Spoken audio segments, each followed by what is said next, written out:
you to the online session of class 10 CBSE. Myself Akshay Thakkar from Ehsaas Academy. Today in this video we'll be discussing a very important topic in your grammar section. Like see, जैसे ही हमने last section में, last video में we have seen the entire pattern of your examination. कि examination में question number 1 में क्या आता है, क्वेश्चन नंबर 2 में क्या आता है and so on. So technically हमने कल बात की थी कि आपके क्वेश्चन नंबर 5, 6 एंड 7 में they ask you the grammar में the questions that they are going to ask you will be in the form of omission, it may be in the form of we can say reordering, it can be in the form of correction. लेकिन उस section को attempt करने के लिए आपका grammar अच्छा होना काफी ज्यादा जरूरी है. And it is very much important to have the deep understanding regarding those topics. In the previous video, I have also discussed कि जो 8 topics जो class 9 and 10 CBSE में grammar section में included है वो कौन से हैं. उसमें से एक जो काफी important chapter है जिसका नाम है determiners. Now, determiners one of the lengthiest chapter है we can say. Because उसमें we have 5 topics included in that particular topic. Among those 5 topics, the first one is articles, which are a and the. The second topic is demonstrative. The words in the demonstrative are this, that, this, and those. The next is possessive, which means ownership. The terms are my, your, our, and so on. The next is indefinite adjective. The terms are some, any, and so on. And the last is others, like all, each, and every. So in this session of determiners, we'll be having a in-depth study of the determiners. हम लोग हर एक बात यहाँ पे पढ़ेंगे. determiners कौन से होते हैं, उसके uses कहाँ पे होते हैं और उसको कहाँ पे use करना है.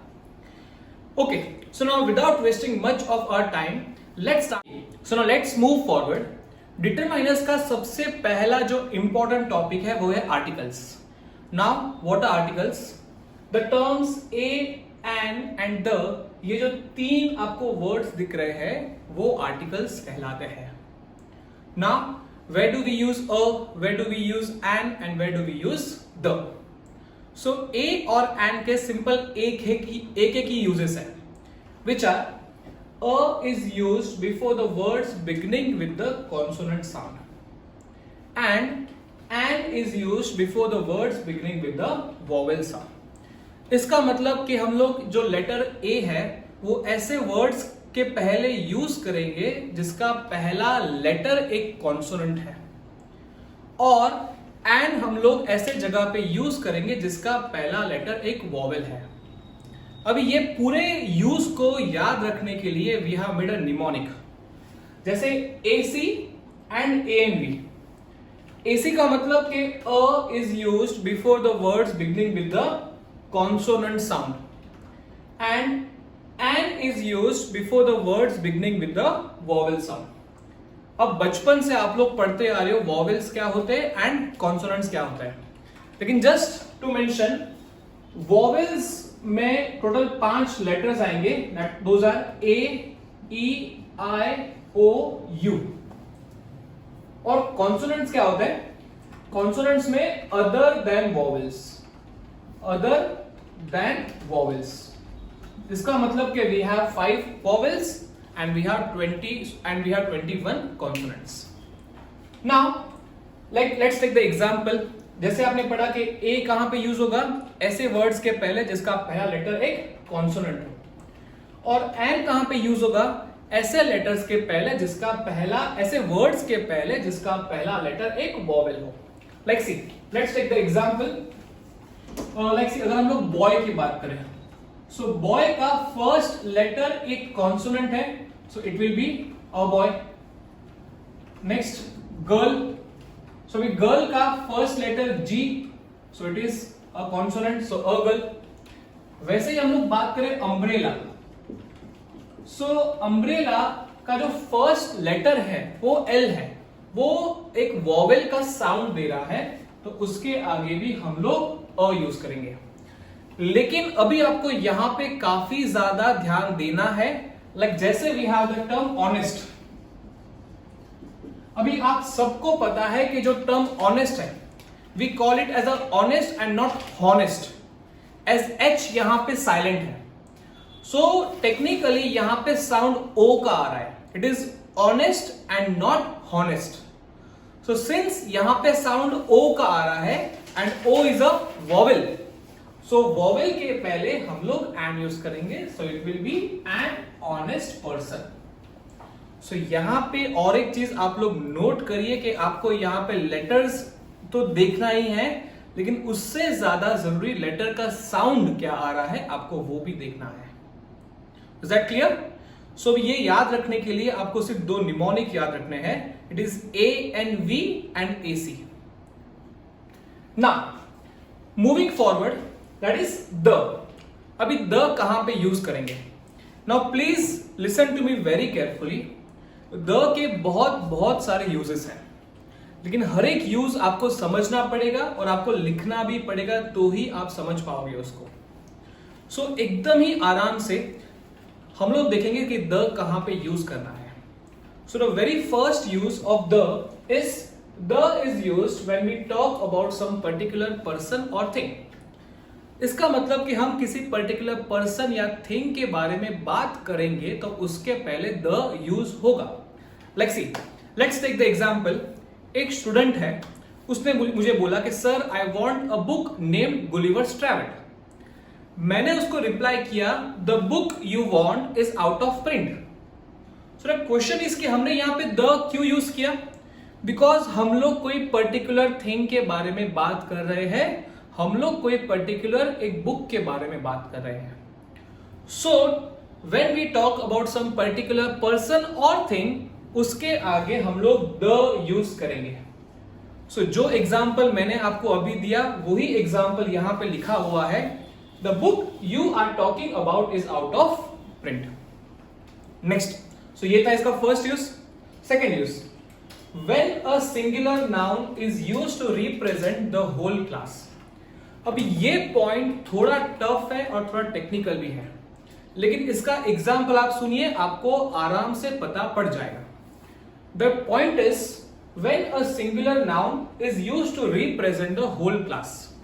सबसे पहली बात, व्हाट अ सिंगुलर नाउन, इसका मतलब एक वचन।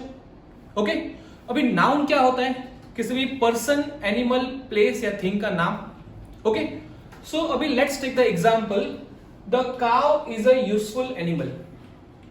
The cow is a useful animal. अभी जैसे आपको पता है कि काउ यहां पे एक सिंगुलर नाउन है, दे हैवंट यूज्ड काउज, उन्होंने काउ ही बोला है, लेकिन जो ये गाय है द काउ, वो जितनी भी दुनिया में काउ है वो सबको रिप्रेजेंट कर रही है। जब हम लोग बोलते हैं कि the cow is a useful animal, it doesn't mean only that particular cow is useful, it mean that entire cows, दुनिया में जितनी भी काउज है वो सारी काउज यूजफुल है। So the point was, when we talk about some particular person or thing and when a singular noun represents the whole class, उसके आगे हम लोग the use करेंगे। Let's see, इसी point का हम लोग और एक example देखते हैं।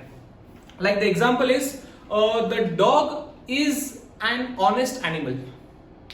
So यहाँ पे the dog, जब मैं dog की बात कर रहा हूं तो मैं किसी particular dog की बात नहीं कर रहा हूं, दुनिया में जितने भी डॉग्स हैं उन सब की बात कर रहा हूं। So when a singular noun is used to represent the whole class, उसके आगे हम लोग द यूज करेंगे। सी, एक चीज नोट करिएगा कि ये पॉइंट था वो काफी ज्यादा टफ था, लेकिन उसको अगर आप एग्जाम्पल्स के साथ पढ़ोगे तो आपको उसको याद रखना काफी ज्यादा पॉसिबल होगा। Now moving to the third use of the, हम लोग द और कहां का यूज करेंगे। अभी जो नेक्स्ट यूज है वो काफी एक लंबा चौड़ा यूज है, लेकिन उसके लिए भी हमने एक निमोनिक बनाया है। निमोनिक मतलब एक टेक्निक होती है जिसके हेल्प से आप लोग कोई भी बड़े बड़े आंसर्स इजीली समझ पाओगे या याद रख पाओगे। सो जो नेक्स्ट यूज है उसका जो निमोनिक है, it is mister cord G. I repeat, mister cord G, MrCord and G. So अभी मैं आपके सामने जितने भी वर्ड्स बोलूंगा वो सारे जगहों के आगे, वो सारे वर्ड्स के आगे द आपको लगाना ही है। You have to use the in the following words. अभी ना एम, जिसमें जो मिस्टर कॉर्जी में जो सबसे पहला एम है, एम स्टैंड फॉर माउंटेन्स। दुनिया में जितने भी माउंटेन्स हैं, मतलब ग्रुप ऑफ माउंटेन्स, उन सब माउंटेन्स के आगे हम लोग द यूज करेंगे। Example, the Himalayas, the Alps. Second, reverse. दुनिया में जितनी भी रिवर्स है उसके आगे भी हम लोग द यूज करेंगे, like the Ganga, the Yamuna. The third is C. Mister corgi में C stands for the canals. Example, it is the Suez canal. The next is O. O stands for oceans. दुनिया में जितनी भी ओशियंस है उसके आगे भी हम लोग द यूज करेंगे। Example, the Indian ocean, the Pacific ocean. Next, जो सेकेंड आर, अभी आर यहां पे है रिपब्लिक एंड किंगडम। इसका मतलब कि ऐसी सारी कंट्रीज जो रिपब्लिक अपने नाम के आगे लगाती है, या तो मोनार्क, इसका मतलब कि वहां पे अभी भी किंग है, तो उन कंट्रीज के आगे भी हम लोग द लगाएंगे। Example, the United States of America, the United Kingdom, the United Arab Emirates. So इन सारी कंट्री के आगे हम लोग द लगा सकते हैं। अभी ज्यादातर स्टूडेंट्स का डाउट होता है कि डेमोक्रेटिक कंट्रीज के आगे हम लोग द लगा सकते हैं या नहीं। द आंसर इज बिल्कुल नहीं। You cannot use the term, you cannot use the word the before any democratic country. जैसे इंडिया एक डेमोक्रेटिक कंट्री है, आप इंडिया के आगे द नहीं लगा सकते। लेकिन यूएसए एक रिपब्लिकन कंट्री है, यूके एक मोनार्क कंट्री है, आप उनके आगे द यूज कर सकते हो। नेक्स्ट, जो मिस्टर कॉर्जी में डी है, D stands for deserts. Example, the Sahara desert, the Rann of Kutch. And the last is group of islands. So सारे आइलैंड्स के आगे भी हम लोग द यूज करेंगे। Example, the Australia.